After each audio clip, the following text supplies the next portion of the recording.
High guys, welcome to Bengali film reviews. আজকে Fateh teaser drop করেছে। 1 minute 19 সেকেন্ডের এই টিজারে কি কি দেখতে পেলাম।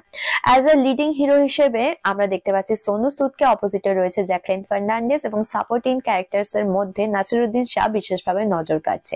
দেখতে পাচ্ছি একজন সাদা মাটা ছেলে যে 5 to 9 জব করে, যার চেহারার মধ্যেও খুব সাধারণ একটা ছাপ আছে, কিন্তু হঠাৎ করে সে ফুল আপ অ্যাকশন মোডে চলে গেল এবং তার লুকের মধ্যে একটা ডাইনামিক চেঞ্জ এলো।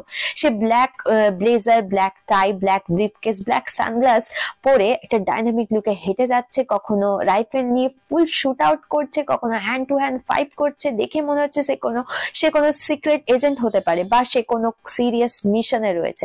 অ্যাকচুয়ালি সে করে কি? টিজার দেখে যে প্রশ্নটা আমাদের মনে এসেছে সেই প্রশ্নটা টিজারেও বলা হয়েছে। হিরোইন অর্থাৎ জ্যাকলিন ফার্নান্ডেজ জিজ্ঞেস করছে যে ফতেহ তুমি অ্যাকচুয়ালি করোটা কি?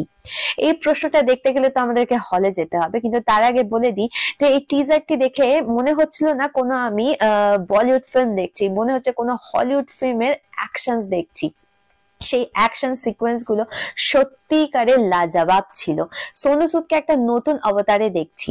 সোনু সুদ রিয়েল লাইফ হিরোকে এবার আমরা অ্যাকশন করতে দেখবো রিয়েল লাইফে।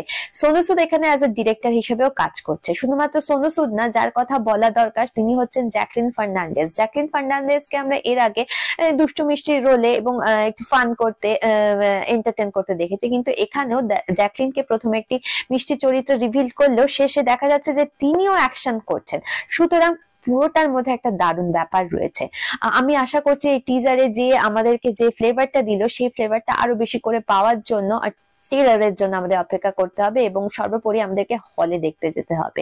আশা করছি আমার যেমন ফতেহ টিজারটা দারুণ লেগেছে, এক্সাইটমেন্ট ক্রিয়েট করতে পেরেছে, আপনাদেরও তাই লেগেছে হয়তো।